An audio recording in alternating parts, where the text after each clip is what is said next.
In regards to i'tikaf, there are some related issues that usually the jurors and the scholars mention.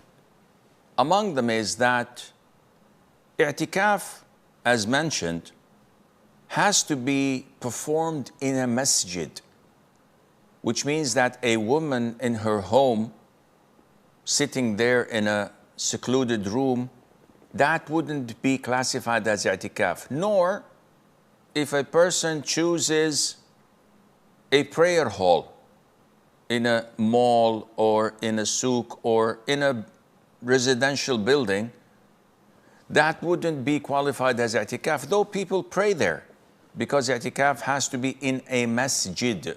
What do we mean by a masjid? A full-fledged place devoted to Allah, that can't be sold, can't be rented, that can't be inherited. It is an endowment, it's a waqf. That is where you can make i'tikaf. So let's presume that there is a masjid where people pray 5 times a day, and it is a real masjid. However, they don't have a Friday there. It's not a jami'.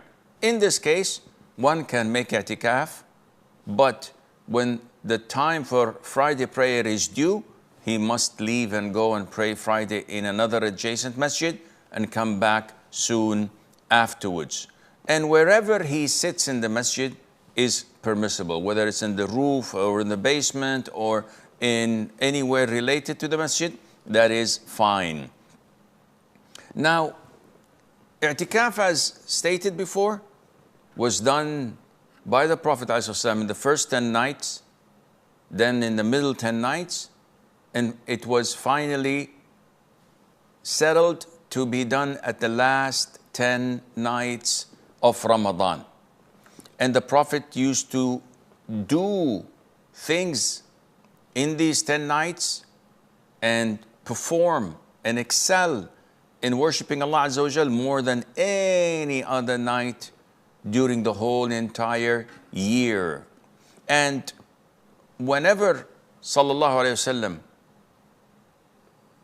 wanted to offer ibadah and worship during the last 10 nights, as Mother Aisha says, whenever the 10 nights of Ramadan were due, the Prophet Sallallahu Alaihi Wasallam would revive his nights by worshiping Allah and praying and doing dhikr.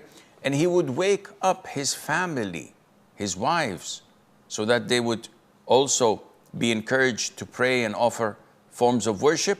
And he would tighten his apron, his izar.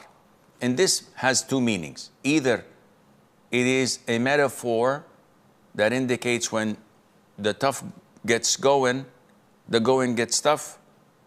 He tightens his apron so that he would be, as a metaphor, to go full throttle in worshiping Allah Azza wa Jal and giving his best.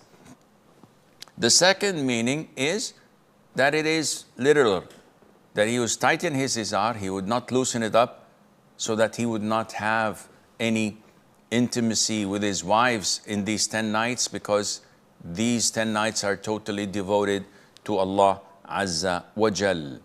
And Aisha also stated, may Allah be pleased with her, that she knows nothing that the Prophet ﷺ had ever recited the Quran by entirely doing so in one night, nor he prayed the whole night until it was the break of dawn, nor he fasted any month completely except the month of Ramadan.